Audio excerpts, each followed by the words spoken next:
Good morning students. हम previous class के अंदर हाइड्राइड्स के बारे में पढ़ रहे थे और हमने आयनिक हाइड्राइड्स के बारे में देखा था, जहां हाइड्रोजन जो है वो अल्कली मेटल्स या कुछ अल्कलाइन अर्थ मेटल्स के साथ बॉन्ड बना सकता है और बॉन्ड कैसा रहेगा, आयनिक बॉन्ड रहेगा। और हाइड्रोजन पे वहां नेगेटिव चार्ज रहेगा। हाइड्रोजन पे कैसा चार्ज रहेगा, नेगेटिव चार्ज। आज हम पढ़ेंगे कोवेलेंट हाइड्राइड्स के बारे में। इसके बारे में पढ़ेंगे कोवेलेंट हाइड्राइड्स। कोवेलेंट हाइड्राइड्स क्या होंगे? Hydrides in which hydrogen is bonded to other elements by the sharing of electrons, or we can say that or by covalent bond। क्या लिख सकते हैं इसी को? कोवेलेंट बॉन्ड से बॉन्डेड होगा तो उसको हम क्या कहेंगे? कोवेलेंट हाइड्राइड्स बोलते हैं। उनको हम क्या बोलेंगे? Covalent hydrides. For example NH3 हो गया, H2 हो गया, HF हो गया, etcetera. all these are covalent hydrides। क्या है ये? कोवेलेंट हाइड्राइड्स है। अगर मैं N2 की रिएक्शन करवाता हूं H2 के साथ, नाइट्रोजन की रिएक्शन करवाएंगे हाइड्रोजन के साथ, तो आपके पास NH3 फॉर्म हो जाएगा। क्या फॉर्म हो जाएगा? NH3, ammonia. ठीक है, तो ये हाइड्राइड हो गया। क्या है ये आपके पास? अमोनिया। ठीक है। अगर हम रिएक्शन करवाई ऑक्सीजन की, हाइड्रोजन की किसके साथ? ऑक्सीजन के साथ, तो क्या फॉर्म होगा? H2O फॉर्म हो जाएगा। क्या फॉर्म हो जाएगा? H2O। ठीक है, वाटर। क्या फॉर्म हो जाएगा? वाटर। तो इस तरीके से ये फॉर्म हो सकते हैं जब आपके नॉन मेटल्स के बीच में रिएक्शन होगी। ठीक है, हाइड्रोजन की किसके साथ रिएक्शन होगी? किसी नॉन मेटल के साथ, तो आपके पास कोवेलेंट हाइड्राइड्स जो है वो फॉर्म हो जाएंगे। क्या फॉर्म हो जाएंगे? Covalent hydrides. अब कोवेलेंट हाइड्राइड्स जो है वो तीन टाइप की हो सकते हैं: electron rich, electron precise and electron deficient. क्या है वो देखते हैं। हमारे पास जो कोवेलेंट हाइड्राइड्स हैं उसके तीन टाइप होंगे: electron rich hydrides, electron precise hydrides and electron deficient hydrides. क्या है ये हाइड्राइड्स? उनको वन बाय वन हम पढ़ेंगे। सबसे पहले देखते हैं इलेक्ट्रॉन रिच हाइड्राइड्स। तो देखो, इलेक्ट्रॉन रिच नाम से पता चल रहा है, मतलब इलेक्ट्रॉन से ज्यादा होंगे। क्या होंगे? इलेक्ट्रॉन से ज्यादा होंगे। इसके एग्जांपल हो सकते हैं NH3, H2O, HF। All these are electron rich hydrides. ये सब इलेक्ट्रॉन रिच हाइड्राइड्स। ठीक है। कैसे? देखो, नाइट्रोजन की अगर NH3 की अगर हम बात करें तो nitrogen atomic number 7, electronic configuration 1s2 2s2 2p3। Hydrogen electronic configuration 1s1। तो इसका आउटर मोस्ट शेल में तो हो गए 5 इलेक्ट्रॉन और इसके आउटर मोस्ट शेल में है 1 इलेक्ट्रॉन। तो देखो, नाइट्रोजन आउटर मोस्ट शेल में 5 इलेक्ट्रॉन्स, ये मैंने 5 इलेक्ट्रॉन्स दिखा दिए। हाइड्रोजन के आउटर मोस्ट शेल में 1 इलेक्ट्रॉन, ये एक और हाइड्रोजन। कितना हाइड्रोजन है? 3, तो 3 हाइड्रोजन हमने दिखा दिए। तीनों के आउटर मोस्ट शेल में 1 इलेक्ट्रॉन और इसने क्या कर लिए? शेयर कर लिया। तो अब ये आपके पास हो गया नाइट्रोजन। ठीक है, इसका ऑक्टेट कंप्लीट। और ये आपके पास हाइड्रोजन का जो ड्यूप्लेट है वो भी कंप्लीट हो गया। 2 इलेक्ट्रॉन्स हाइड्रोजन के पूरे हो गए। तो हम देख रहे हैं कि नाइट्रोजन और 3 हाइड्रोजन इसके साथ कुछ इस तरीके से बॉन्डेड है और यहाँ एक लोन पेयर है। यहाँ क्या है? ये लोन पेयर ऑफ इलेक्ट्रॉन्स है। क्या है ये? Lone pair of electrons. अब ये इलेक्ट्रॉन रिच हो गया, मतलब इसके पास ये इलेक्ट्रॉन्स बच गए जो रिएक्शन में पार्टिसिपेट या बॉन्ड फॉर्मेशन में पार्टिसिपेट नहीं कर रहे थे। इसको हम इलेक्ट्रॉन रिच बोल देते हैं। क्या बोलते हैं? Electron rich hydride. This is known as electron rich hydride. ठीक है, सभी को आ रहा होगा समझ। अब अगर हम बात करें H2O की, तो देखो, oxygen atomic number 8, electronic configuration 1s2 2s2 2p4। Hydrogen 1, electronic configuration 1s1 oxygen, ठीक है।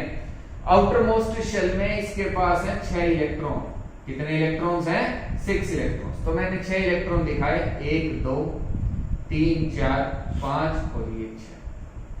हाइड्रोजन के आउटर मोस्ट शेल में 1 इलेक्ट्रॉन, तो ये हाइड्रोजन उसका 1 इलेक्ट्रॉन, ये हाइड्रोजन उसका 1 इलेक्ट्रॉन। ऑक्सीजन के आउटर मोस्ट शेल में 8 इलेक्ट्रॉन पूरे और ये 2 हाइड्रोजन के शेयर कर लिए इलेक्ट्रॉन्स। तो अब इसके पास 2 लोन पेयर्स हैं, तो ये क्या हो गया? इलेक्ट्रॉन रिच हो गया। क्या हो गया? इलेक्ट्रॉन रिच, मतलब ऐसे इलेक्ट्रॉन्स प्रेजेंट है जो बॉन्ड में पार्टिसिपेट नहीं कर रहे, तो इनको हम इलेक्ट्रॉन रिच हाइड्राइड्स बोलते हैं। क्या बोलते हैं? इलेक्ट्रॉन रिच हाइड्राइड्स, ठीक है। अब हम पढ़ेंगे इलेक्ट्रॉन प्रिसाइज हाइड्राइड्स। वो क्या है, उनके एग्जांपल क्या होंगे वो देखते हैं। नेक्स्ट है हमारे पास इलेक्ट्रॉन प्रिसाइज हाइड्राइड्स। क्या है? Electron precise hydrides. Electron rich hydrides में हमने देखा था कि हमारे जो बॉन्ड बन रहे थे उनसे एक्स्ट्रा इलेक्ट्रॉन हमारे पास प्रेजेंट थे, तो हम उनको इलेक्ट्रॉन रिच हाइड्राइड्स बोल रहे थे। या हमारे पास हम इसमें लिख सकते हैं these hydrides have exact number of electrons to form covalent bonds, ज्यादा इलेक्ट्रॉन्स नहीं होंगे, जितने बॉन्ड बनाने हैं ना उतने इलेक्ट्रॉन्स होंगे। For example CH4 SiH4 etcetera, ठीक है। ग्रुप 14 एलिमेंट्स जो है, ग्रुप 14 एलिमेंट्स, कार्बन वाला जो ग्रुप है, ये सभी इलेक्ट्रॉन प्रिसाइज हाइड्राइड्स बनाते हैं। इनके पास ना तो ज्यादा इलेक्ट्रॉन्स होते हैं और ना ही कम होते हैं, उतने ही इलेक्ट्रॉन्स होते हैं जितने इनको बॉन्ड बनाने। फॉर एग्जांपल CH4 हम देखते हैं, तो carbon atomic number 6, electronic configuration 1s2 2s2 2p2। Hydrogen atomic number 1, electronic configuration 1s1। तो कार्बन के आउटर मोस्ट शेल में तो इलेक्ट्रॉन हो गए 4 और इसके आउटर मोस्ट शेल में 1 इलेक्ट्रॉन। तो मैंने कार्बन लिया और उसके आउटर मोस्ट शेल में 4 इलेक्ट्रॉन दिखा दिए। और हाइड्रोजन कितने आपके पास? 4, तो 4 हाइड्रोजन, इस हाइड्रोजन का 1 इलेक्ट्रॉन ये रहा, इसका इधर है, इसका इधर है, और 1 इलेक्ट्रॉन इस हाइड्रोजन का हमने यहां शो कर दिया, ठीक है। तो हम देख रहे हैं कार्बन का जो ऑक्टेट है वो पूरा हो गया, हाइड्रोजन का ड्यूप्लेट जो है वो पूरा हो गया, तो बॉन्ड फॉर्म हो गया ये। अब इसके पास ना तो कोई लोन पेयर है, कोई लोन पेयर नहीं है, एक भी इलेक्ट्रॉन ना तो फ्री है ना कोई लोन पेयर प्रेजेंट है, तो इसको इलेक्ट्रॉन प्रिसाइज हाइड्राइड बोलते हैं। क्या बोलते हैं? Electron precise hydride. Exact number of electrons होंगे जितने हमें बॉन्ड बनाने उतने, ना तो एक्स्ट्रा होंगे और ना ही कम होंगे, ठीक है। हमारे पास इलेक्ट्रॉन रिच में हमारे पास ज्यादा इलेक्ट्रॉन्स थे, बॉन्ड बनाने हैं 2। ऑक्सीजन के केस में हमने देखा था कि 2 बॉन्ड बनाने तो 2 इलेक्ट्रॉन चाहिए थे, लेकिन उसके अलावा भी हमारे पास 4 इलेक्ट्रॉन पर एक्स्ट्रा थे, तो उसके अंदर हमने कहा था कि 2 लोन पेयर प्रेजेंट है H2O के अंदर, ठीक है। और यहां हम देख रहे हैं कोई लोन पेयर नहीं है, तो ये इलेक्ट्रॉन प्रिसाइज हाइड्राइड है। नेक्स्ट देखते हैं इलेक्ट्रॉन डेफिशिएंट हाइड्राइड क्या होगा। नेक्स्ट है इलेक्ट्रॉन डेफिशिएंट हाइड्राइड्स। क्या है? Electron deficient hydrides. Hydrides in which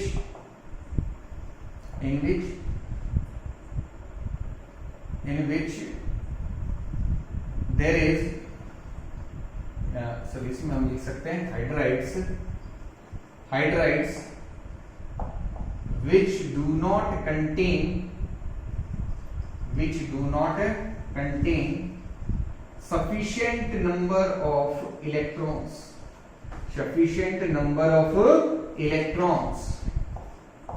to form covalent bonds, ठीक है। इट मीन्स इसमें इनमें हम देखेंगे octet of the central atom remains incomplete, ठीक है। जो आपके पास सेंट्रल एटम है उसका ऑक्टेट पूरा नहीं होगा, वो इलेक्ट्रॉन डेफिशिएंट होंगे। For example BH3, AlH3 etcetera. देखिए boron outer atomic number 5 electronic configuration 1s2 2s2 2p1 outermost shell में 3 इलेक्ट्रॉन, हाइड्रोजन 1s1 देखेंगे तो बोरॉन अब आउटर मोस्ट शेल में 3 इलेक्ट्रॉन, ये मैंने 3 इलेक्ट्रॉन दिखा दिए, ठीक है। हाइड्रोजन 3 है तो 3 हाइड्रोजन इधर, एक इधर और एक। हम देख रहे हैं कि आउटर मोस्ट, आप देखो हम जब इलेक्ट्रॉन्स काउंट करेंगे, जब इसने इलेक्ट्रॉन्स की शेयरिंग कर ली बोरोन ने, उसके बाद भी इसके पास कितने इलेक्ट्रॉन हुए, 6 इलेक्ट्रॉन हुए, इसका ऑक्टेट कंप्लीट नहीं हुआ, तो ये इलेक्ट्रॉन डेफिशिएंट हाइड्राइड कहलाएगा। क्या कहलाएगा? इलेक्ट्रॉन डेफिशिएंट हाइड्राइड, ठीक है। इलेक्ट्रॉन रिच में एक्स्ट्रा इलेक्ट्रॉन बच जाते हैं, लोन पेयर्स होते हैं हमारे पास। इलेक्ट्रॉन प्रीसाइज में जितने बॉन्ड हमें बनाने उतने बॉन्ड, मतलब ऑक्टेट हमारा कंप्लीट हो जाता है, ठीक है, और कोई एक्स्ट्रा इलेक्ट्रॉन उसमें नहीं बचता। यहां हमारे पास बॉन्ड तो बनेंगे, लेकिन जो सेंट्रल एटम है, जो सेंट्रल एटम है उसका ऑक्टेट कंप्लीट नहीं होगा, इसको हम बोलेंगे इलेक्ट्रॉन डेफिशिएंट हाइड्राइड। क्या बोलेंगे? इलेक्ट्रॉन डेफिशिएंट हाइड्राइड, ठीक है। तो ये हमारे पास कोवेलेंट हाइड्राइड थे 3 टाइप के, ठीक है, electron rich, electron precise and electron deficient hydrides. अब अगर आप कुछ प्रॉपर्टीज देखें तो इनका जो मेल्टिंग और बॉइलिंग पॉइंट है वो क्या रहेगा? लो रहेगा, due to the presence of weak van der Waals forces of attraction, due to the presence of weak van der Waals forces of attraction. Covalent hydrides, next line से लिखेंगे, covalent hydrides have low melting point and boiling point due to the presence of weak van der Waals forces of attraction, due to the presence of weak van der Waals forces of attraction, ठीक है। Weak force होती है attraction, जिसकी वजह से इनका जो boiling point है वो क्या रहता है? कम रहता है, melting point. These hydrides do not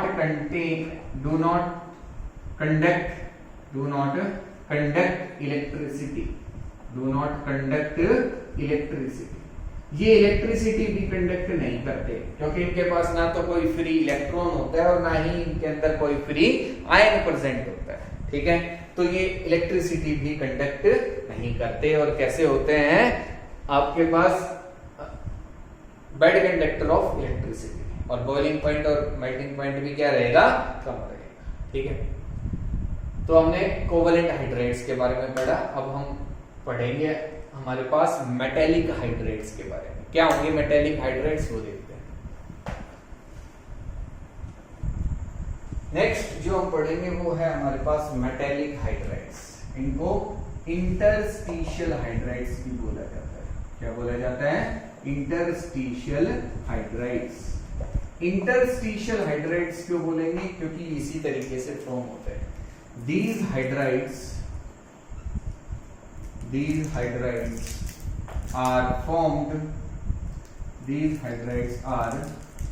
when hydrogen atoms occupy interstitial sites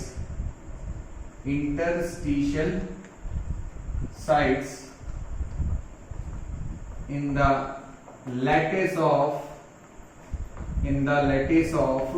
heavier elements, in the lattice of heavier metals हम कह सकते हैं, ठीक है। that is D block and F block elements, D block and F block elements। D और F के अंदर सभी मेटल्स होते हैं, कोई नॉन मेटल नहीं होता, कोई मेटलॉइड नहीं होता, ठीक है। Both of these blocks contains only metals contain करते हैं। तो ये जो इनको हम हैवियर मेटल्स भी बोलते हैं।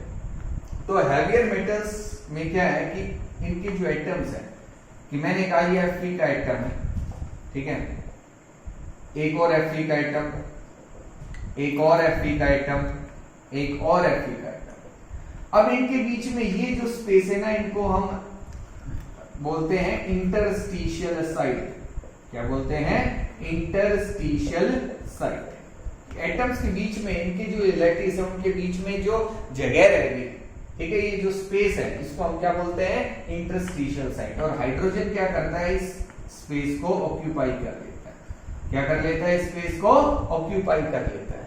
और अब ये जो हाइड्राइड्स फॉर्म होते हैं इनको हम बोलते हैं इंटरस्टिशियल हाइड्राइड्स। क्या बोलते हैं? इंटरस्टिशियल हाइड्राइड्स या मेटेलिक हाइड्राइड्स। ठीक है, समझ में आ गया होगा सभी को, इसको भी आप नोट कर सकते हो, ये इंटरस्टिशियल हाइड्राइड का एग्जाम्पल है। ठीक है, अब देखो मेन क्या है इसके अंदर,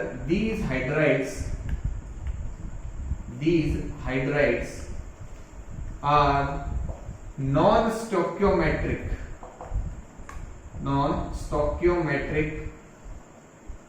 these hydrides are non-stoichiometric in nature। हमने देखा था कि जो आयनिक हाइड्राइड्स हैं वो स्टोइकियोमेट्रिक होते हैं। स्टोइकियोमेट्रिक का मतलब कि उनके जो नंबर ऑफ एटम्स हैं, ठीक है, जो एक हाइड्रोजन के साथ जुड़ेंगे या दो हाइड्रोजन के साथ, वो फिक्स है। वहां नंबर ऑफ एटम्स क्या रहेंगे? फिक्स रहेंगे। H2O के अंदर कोवेलेंट में भी हो सकता है कि H2O के अंदर फिक्स है कि ऑक्सीजन के साथ दो हाइड्रोजन जुड़ेंगे, नाइट्रोजन के साथ तीन हाइड्रोजन जुड़ेंगे, लेकिन यहाँ नहीं होगा ऐसा। ठीक है, आयनिक हाइड्राइड्स में भी ऐसा ही था, NaH, LiH या CaH2 वो फिक्स है, स्टोइकियोमेट्रिक है वो हाइड्राइड। ये नॉन स्टोइकियोमेट्रिक हाइड्राइड्स है। मतलब यहाँ जो नंबर है ना वो फिक्स नहीं है। हम हाइड्रोजन को हीट करते हैं और हाइड्रोजन क्या करता है, इनके बीच में जो इंटरस्टिशियल साइट होती है उसको ऑक्यूपाई कर लेता है। अब हो सकता है हाइड्रोजन, अगर हमने प्रेशर इंक्रीज कर दिया ज्यादा, तो ज्यादा हाइड्रोजन इंटरस्टिशियल साइट्स को ऑक्यूपाई कर लेंगे, कम प्रेशर रखा तो कम करेंगे। तो अब यहाँ जो नंबर है ना वो चेंज हो सकता है। हम यहाँ क्या देख रहे हैं, ये जो हाइड्राइड्स फॉर्म हो रहे हैं, जब हाइड्रोजन इंटरस्टिशियल साइट्स पे जाएगा वो हाइड्राइड बन जाएगा। अब हो सकता है एक बार ज्यादा हाइड्रोजन चले जाए, कम चले जाए, वो हम पे डिपेंड है, हम कितने प्रेशर से कितनी गैस है हमारे पास और उसको आपस में मिक्स कर रहे हैं, हीट कर रहे हैं मेटल के साथ। ठीक है, तो यहाँ जो हाइड्राइड्स होंगे ना वो नॉन स्टोइकियोमेट्रिक है। फॉर एग्जाम्पल आपके पास हो सकता है लैंथेनम 2.87, हम इसको इस तरीके से लिख सकते हैं। टाइटेनियम हाइड्राइड TiH, ये होगा 1.5 से लेके 1.8 तक। मतलब फिक्स नंबर नहीं होगा, ये हम फ्रैक्शंस में लिख सकते हैं। हमारे पास हो सकता है जिरकोनियम 1.3 से 1.75, 1.3 से 1.75। तो हम कुछ इन हाइड्राइड्स को इस तरीके से लिखते हैं। ठीक है, कि यहाँ जो हाइड्रोजन है, अभी ऐसा नहीं है कि हमारे पास जो हाइड्रोजन है वो 1.5 रहेगा, नहीं। हम इसका मतलब क्या है कि एक एटम के साथ कितने हाइड्रोजन शेयर होंगे, वो होंगे 1.5। कुछ इस तरीके से हम इसको रिप्रेजेंट करते हैं कि अगर हमारे पास टाइटेनियम 2 हो गए, कितने टाइटेनियम है 2, तो इनके साथ कितने हाइड्रोजन मिलेंगे? 3 हाइड्रोजन मिलेंगे। तो अगर मुझे एक के साथ मेंशन करना है तो मैं 1.5 ही लिखूंगा। क्या लिखूंगा? 1.5। तो ये कुछ इस तरीके से। ठीक है, अब मिनिमम तो हमारे पास 3 हाइड्रोजन होंगे, क्योंकि टाइटेनियम को भी हम हाफ नहीं कर सकते या ब्रेक नहीं कर सकते किसी भी एटम को, तो ये तो आपको पता ही है। तो हम यहाँ जो नंबर ले रहे हैं ये जस्ट शो कर रहे हैं कि एक एटम के साथ कितने हाइड्रोजन शेयर हो रहे हैं, उसके हिस्से कितने आ रहे हैं वो हम रिप्रेजेंट कर रहे हैं। तो ये कुछ इसी तरीके से लिखे जाएंगे। ठीक है, कंफ्यूज होने की जरूरत नहीं है, कोई ज्यादा याद करने की जरूरत नहीं है, जस्ट आपको पता होना चाहिए, कुछ एग्जाम्पल्स आपको पता होना चाहिए।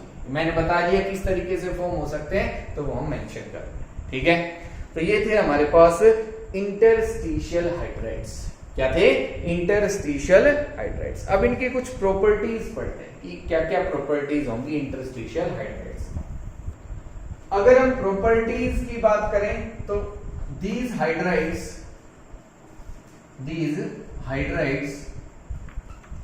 are hard and have metallic luster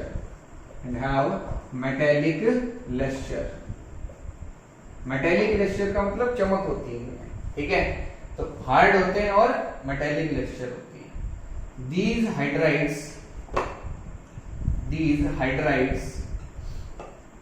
can conduct electricity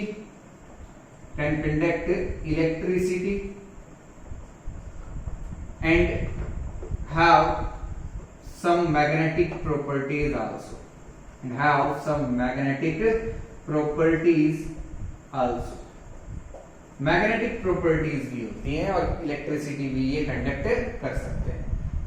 these hydrides are non stoichiometric, ये मैंने पहले ही बताया था कैसे होते हैं, नॉन स्टोक्योमेट्रिक, ठीक है। these hydrides are non stoichiometric.